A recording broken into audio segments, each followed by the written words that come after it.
So your brain does a lot of things that are absolutely impossible from the perspective of traditional physics, biology, and classical mathematics that traditionally have absolutely no explanation. But we're starting to understand what these things may be. And John Vervaeke opened up this door a long time ago for these discoveries to now be made. Just recently, the ideas that have culminated to answer some of these most difficult questions about the impossibilities of your brain have started to have some probable answers. So, first of all, imagine you're at a party, and at a party, your brain could be focusing on a million different things. I mean, it could be the sound of the glasses that are, dinging together. It could be the sound of the conversation around you, the hundreds of people around you having these conversations, what the meaning of the music is right now, how the lighting works in this room, the feeling of your socks against your shoes, the voice that is talking to you right now. You could be focusing on their eyes or their words or their facial expressions or the temperature of the room right now or what you could be doing in the future or what you have done in the past or how this affects everything that could be happening in your future right now. All of these things and many more are things that your brain could, in theory, be focusing on right now.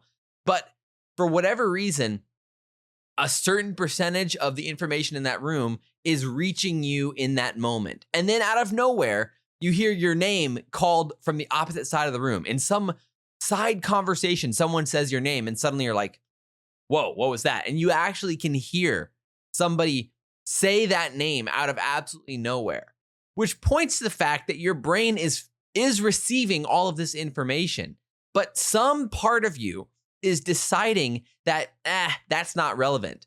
But then suddenly your name pops up and then boom, your eyes, your whole body orients towards that thing that is now relevant or important. And this is what John Vervaeke, one part of so much of what Vervaeke has nailed about the direction that we need to go for consciousness, identified as relevance realization, this process of narrowing all the possibilities that your brain could be focusing on down to a subset that seems relevant to you in that moment or in your life at this time. But this is the thing, and Vervaeke himself has acknowledged that it's not known how this works. He's proposed broad ideas, directions that we can go and research, but there is not the known mechanism for how this actually works, because somehow your brain is computing massive amounts of information. Even, for example, while playing chess, there are 10 to the 88th possible pathways, which means there are more pathways in chess than there are atoms in the universe. And so somehow grandmasters are able to decide and find an optimal move in that moment at any given time in a chess match. So there's something what he calls combinatorially explosive mathematical computation that has to be made. And somehow your brain is utilizing systems and biological or biophysical infrastructure to end up at a point that you think is reasonable and relevant for what you need to focus on right now. For whatever reason, you're focusing on the words that I'm saying right now and looking at this screen where this video is projecting to you my words. But for whatever reason, that seems relevant. But why does it need to be? And that's what we have to dive into today, and what science may have just proved or found to support these ideas. And so fundamentally, this biophysical mechanism has not been understood, how it actually works. But just recently, there have been massive changes in science, and multiple lines of research are now converging on what may be an answer. And if these are right, then this is going to change how we all perceive reality.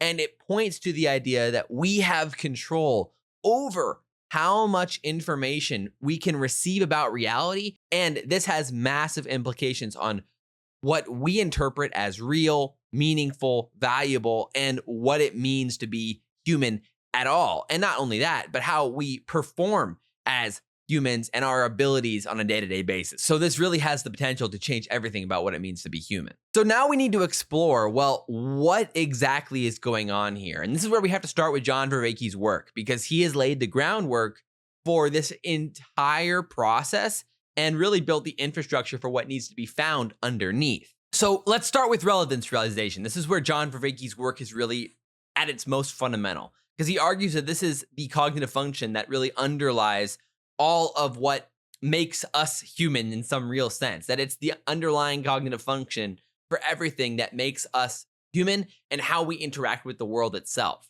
And so he starts with this idea of self-organized criticality, which is basically this idea that the brain oscillates between modes. And there's this oscillation that creates a criticality, a middle ground of optimal being in some sense. And this work aligns very closely with Carhart-Harris and his entropic brain hypothesis that found that the brain oscillates between an entropy mode, an entropy like a chaos mode, and organized mode, finds a middle ground that is most optimal for survival as selected for by evolution. And then the population of humanity is distributed across the spectrum, where there's some people who are way farther on one side and way farther on the other, from exploration to linear thinking in some sense. Vervaeke, from a cognitive science perspective, argues a very similar idea, which he argues that the brain oscillates between this mode that compresses and integrates information, that really effectively computes information, which he calls synchronous firing. And then he calls this mode of asynchronous firing, which is where it's differentiating and specializing information. So categorizing and differentiating. And this is research that we know in the default mode network in neuroscience, which the ego is very important in this regard. The ego is a differentiating machine. The default mode network narrates our entire life. It creates this sense of I, the sense of who I am, the story of who I am. And when you ask someone, who are you? In neuroscience, that's the default mode network acting. And the ego is a part of this default mode network, the manifestation of this in psychology, which is this sense of self, the sense of I. And when you answer that question of who I am, that's, your ego, or who you are as a person in that sense, the conscious version of you, the self-aware conscious version of you. And from Vervaeke's work, this is all organized through these modes of processing. And so he argues that the brain utilizes both modes very heavily at different points in your day or in your week or in your life. And that this is what creates for flexible cognition, top up, bottom down, and that both are important for not just how we think and act, but how we find meaning in this world and how we experience the world as meaningful. And these are absolutely critical to Vervaeke's ideas of human cognition and consciousness. And so this is going to become more important later, but that's the base idea, is that there's some sort of process going on here that is a battle between both sides, and there's also a compression and a categorization going on. So there's categories, and then there's compression, and then there's this back and forth between modes that helps us zero in on what's optimal.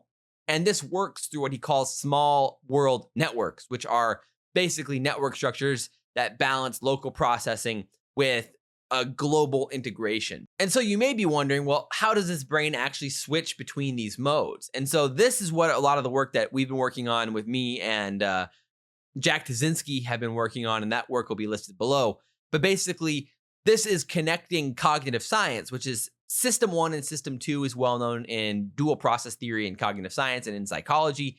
Daniel Kahneman, who won a Nobel Prize in economics, did work on this front, his famous book, Thinking Fast and Slow. It's well known now that there are these two modes. And again, whether it's the entropic brain hypothesis saying that there's two sides of the spectrum, or whether it's Vervaeke saying there's synchronous firing and asynchronous firing, or it's System 1 and System 2 saying there's parallel processing and there's linear processing. There's fast instinctual processing and classical logic processing. We seem to have this continual narrative that there's two sides of the spectrum going on here. But then the question is, well, how does the brain oscillate between them? What is the switch here? How do you switch between System 1 and System 2? So Vervaeke even helped center in on this idea, and this is, again, where our work comes into play here. But he proposed this idea of a virtual governor. So one thing that Vervaeke does an incredible job of here is that he goes further to show why there logically needs to be a switch between these two modes. And so he says that there has to be some sort of trade-off between what you know and what you don't, and being efficient in what you do know and exploring what you don't know. And so he hypothesizes that there is this virtual governor of sorts, something that is managing this trade-off between the two and forces switching when one is too one-sided to the other. So now at this point, we've gotten to the point now where Vervaeke has identified that there's some sort of filter from everything up here down to what we can focus on down here. Relevance realization is happening between all up here to the narrowness down here. There's some sort of compression, you may say, going on from everything to something. Then he acknowledges that there's these two modes of being, exploration mode, and then there's a efficiency mode of what we already know, what we don't know and what we do know. And that there's a switch between them, some sort of governor between them.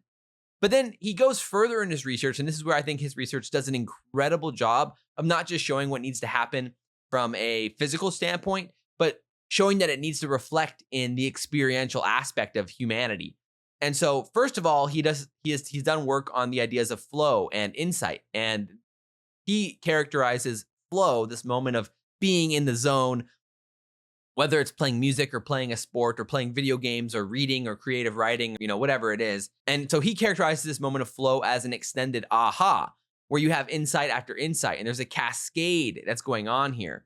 And so he proposes that there is something going on that allows for this to be a recursive process in some sense, that the flow feeds itself. And his work points to the idea that these moments of flow actually can restructure how the brain works. And there is some sort of dynamic process going on here where they feed back into each other. And he says this is important because people describe flow states as the most real moments of their life, which is counterintuitive because in those moments, you're not thinking about the world. You're not thinking about yourself. You're actually experiencing the world in the moment without thinking about what it means to be in that moment. And so this is where his work on the 4 types of knowing come into play. And so he puts forth the 4 P's of knowing. And these are critical in the book's argument for consciousness, as if you've read it so far. If you have not, it'll be in the description below. But he proposes the 4 P's, which one is propositional knowing facts. Then there's procedural knowing how to do things. There's perspectival knowing, so knowing from or knowing that there is this versus that in some aspect of differences of knowing. And then there's a participatory knowing in the process of doing. And all 4 of them are required to fully, truly know and understand something.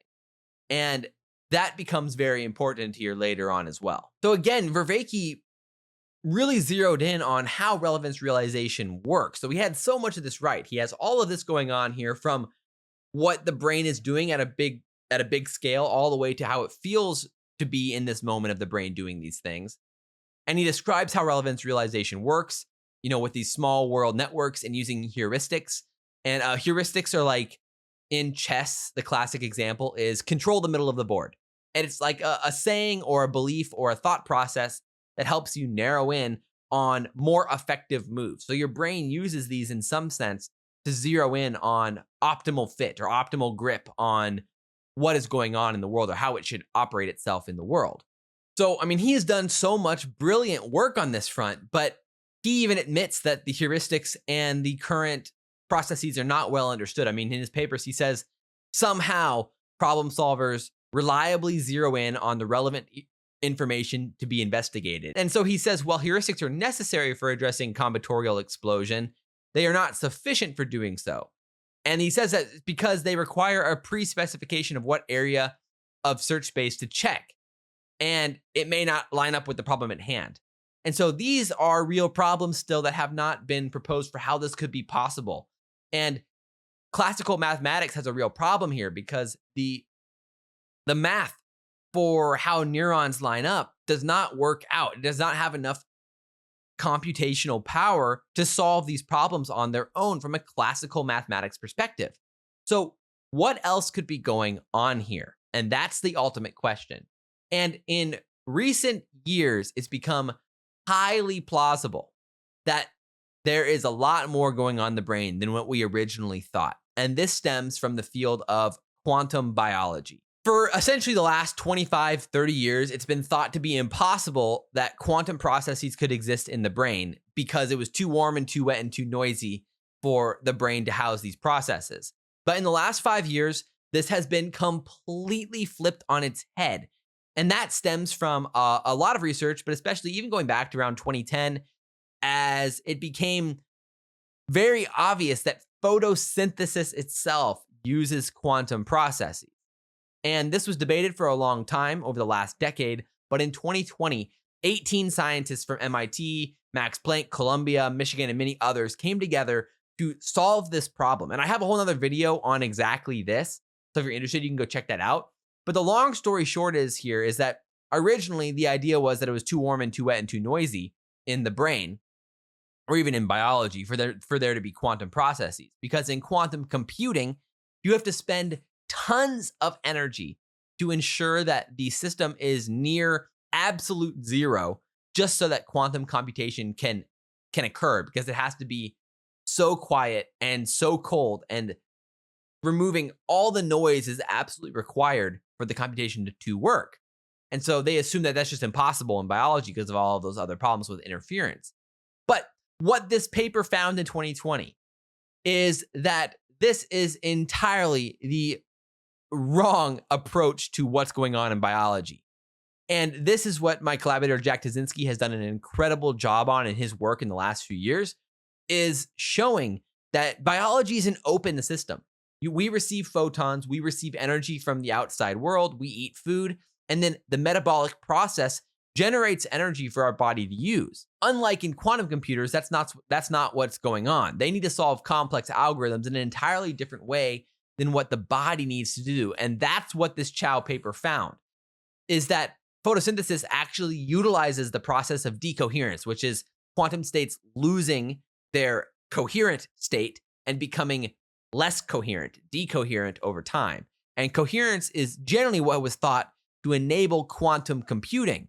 But again, the difference here is that evolution wasn't trying to create a quantum computer. It was trying to utilize fundamental physics to create efficient energy transfer and to solve problems in biology. And that's exactly what it found. They found that the mechanism itself relies on decoherence, that decoherence is actually a feature of the system, not a bug. And that changes everything. And over the last few years, what we found is that in systems that utilize energy pumping, and this is again in a system where power is what matters, and this is what Jack Kaczynski has done so much work on, is that power is what matters here. And if you have an energy system that can pump energy into these potential structures that are quantum capable, then you can maintain coherence just long enough to do enough computation in short intervals. Instead of having one really long coherent system, you have tons of very, very short ones, and it can actually achieve similar results. And this is what has been the breakthrough in the last few years.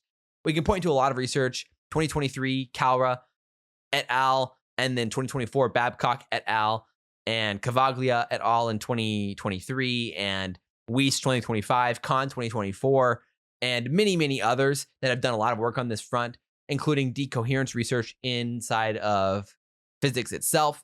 And so without muddying this video down too much with the quantum biology and the quantum physics of it all, the plausibility that the brain has quantum infrastructure has essentially absolutely skyrocketed in the last 24 months. And considering that, this provides a whole new substrate for what could be possible to explain John Vervaeke's research and to solve some of the biggest problems in consciousness today. So from that, could it be possible then that system one, this fast parallel processing that we already know the brain does, this side that explores possible paths, the unknown to us that Vervaeke and Daniel Kahneman identified, could this be a quantum coherent substrate of sorts where the quantum computation is going on? And then the slower side, the linear side, the classical side, the side that is orderly, is classical in that sense, that it's the normal CPU processing, the linear processing going on, while the GPU, parallel processing, the fast processing is going on this side. And this would solve the combinatorially explosive problem that plagues biology and cognitive science today, because parallel processing on a quantum scale can explore literally all possibilities at once. I mean, Richard Feynman literally won a Nobel Prize for this work. The path integral explores all possible paths, and then after collapse, the one emerges to us that is the most optimal. We perceive the most optimal path after it has explored all possible paths, and then it manifests as a particle. So from that, we can know that in quantum states, they are exploring all options, the entire search space. And then somehow from there, Vervaeke has identified that we go from all of this that's up here, the quantum up here, down through relevance realization, down to the world that we perceive down here.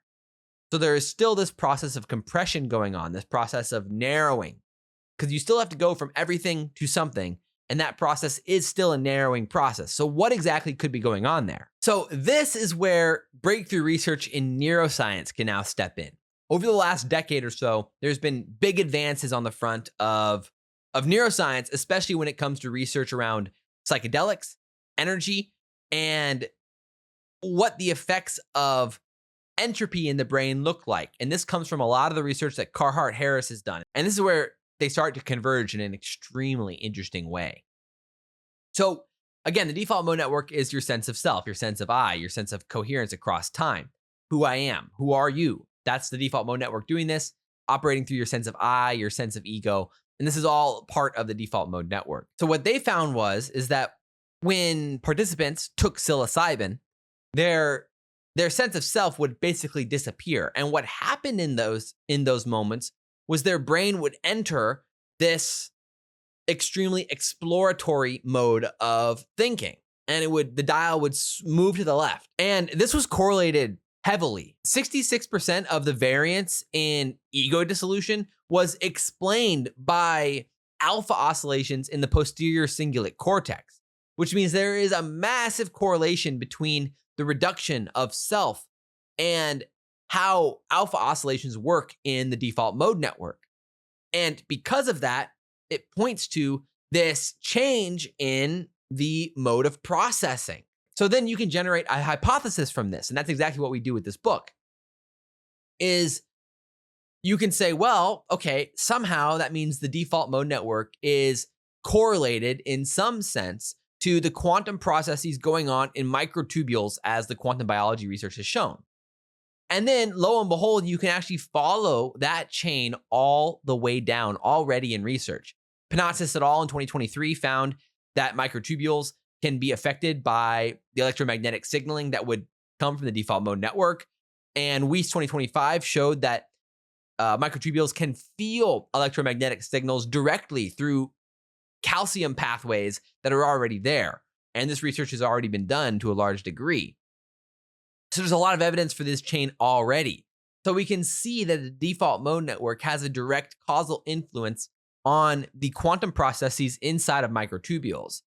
And so therefore you can hypothesize that the default mode network, the sense of self, your sense of ego, self-referential processing itself, your beliefs and who you are as a person, how you relate to the world, has a causal effect on how you compute and how you switch between system 1 and system 2, fast and slow, between chaos and order, between flow and not flow.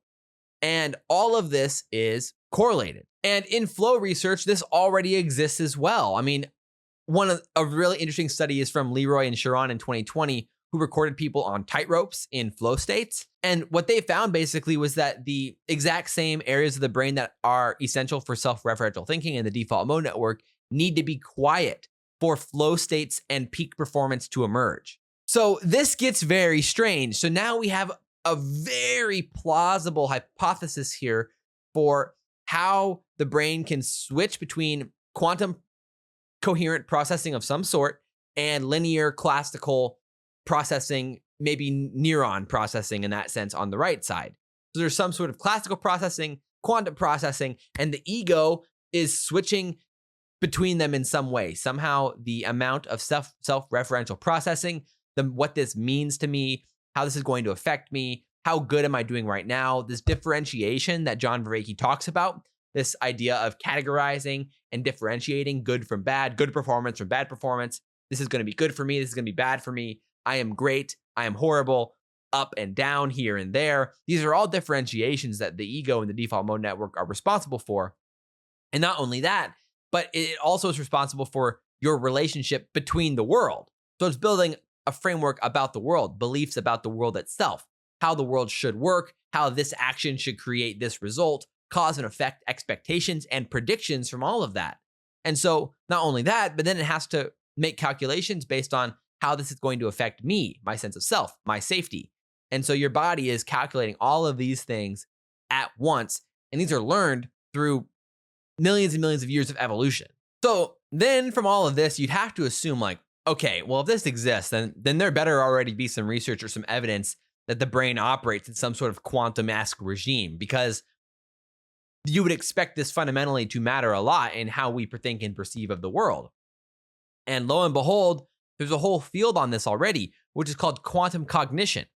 And Kvam and Pleskac in 2017, Busemeyer is one of the more well-known people in this field, and they've done a lot of research on this front when it comes to showing that the same interference of patterns that happen in quantum mechanics happen at the level of the psyche and in beliefs and prediction that happen in decision-making.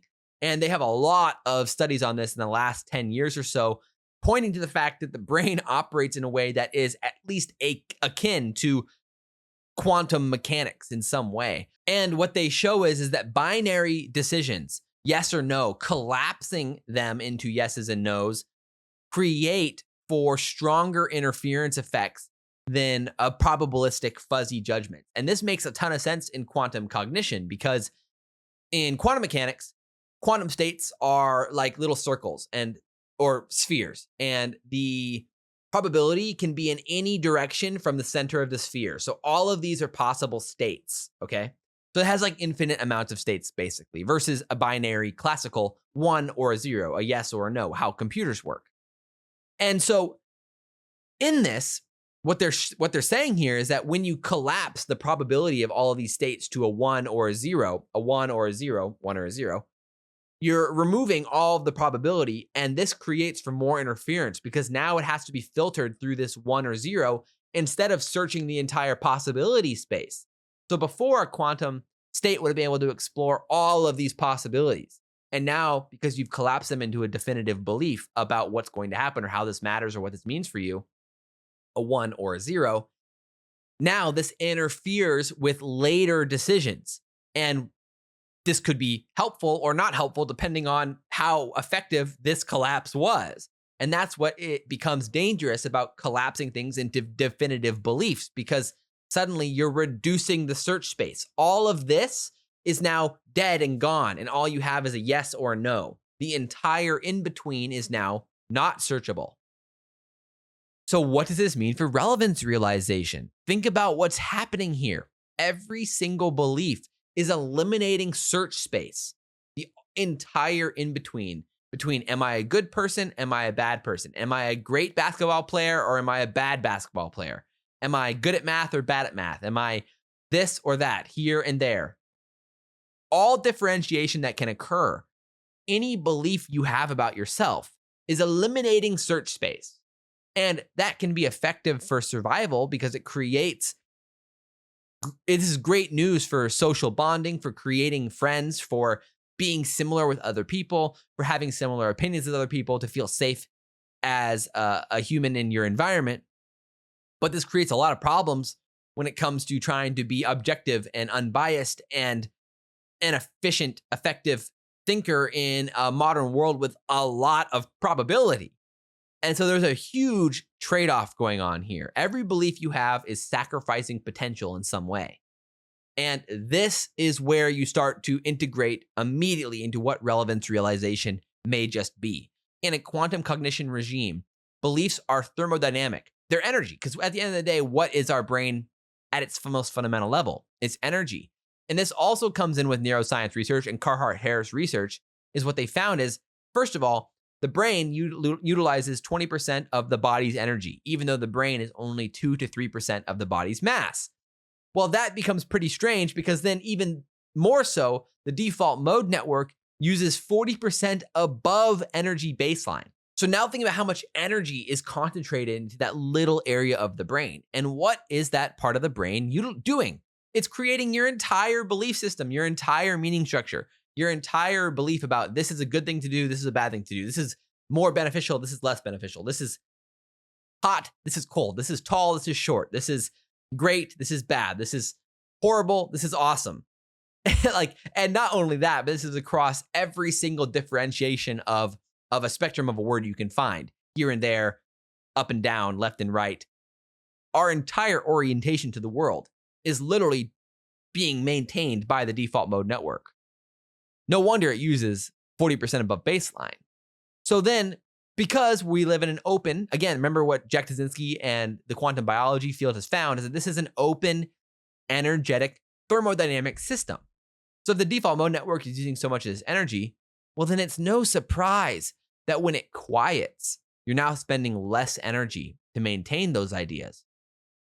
This means that what Kvam and Pleskac and Busemeyer found is that when you reduce the importance of a belief, this goes from a 1 back towards fuzzy, back towards this probability space. That now enables that search space to be explored again. And so it's a thermodynamic system, which means that these beliefs are maintained by energy. And therefore, when you reduce the amount of energy that the default mode network is spending, these beliefs open up. You now have more search space to explore. So it's no surprise that flow states now can be maintained. They require coherence, which requires energy. So now you can use this energy to maintain coherence, which opens up the search space even more. So actually what's happening here in a flow state is that you're experiencing more of reality itself. More possibilities can be explored at once. More information can reach you. And this becomes extremely interesting when considering the difference between a frog and a human. And this may be a complete, feel like it's coming out of nowhere, left turn here, but I promise you it's not. Think about this. This is mind-blowing. So frogs, they have eyes. They can perceive the world. They receive light. I have a whole video on this as well that goes through what is light and why light does not exist in the way that we think about it. But because light is just quantas of action. They're E equals HF. What is H and F? So E equals HF. Therefore, normally it's thought of the more H's that are happening, the faster the frequency of H, the more energy it has. Then you have to ask, well, what is H? And we go down a whole rabbit hole on that in the other video. But let's just accept for now that light is entirely just this equation, E equals HF. The more H's that you receive, the more information you have access to. So all of that to say is that a frog, its entire visual perception of the world is based around movement. So if it sees a fly, it like snags it with its tongue or whatever, it kills the fly, eats the fly. But what's crazy about a lot of species of frogs is that if they were surrounded by dead flies that just died, the flies are still edible. You could eat the flies, it'd be great. Except their perception of the world does not see the flies as food.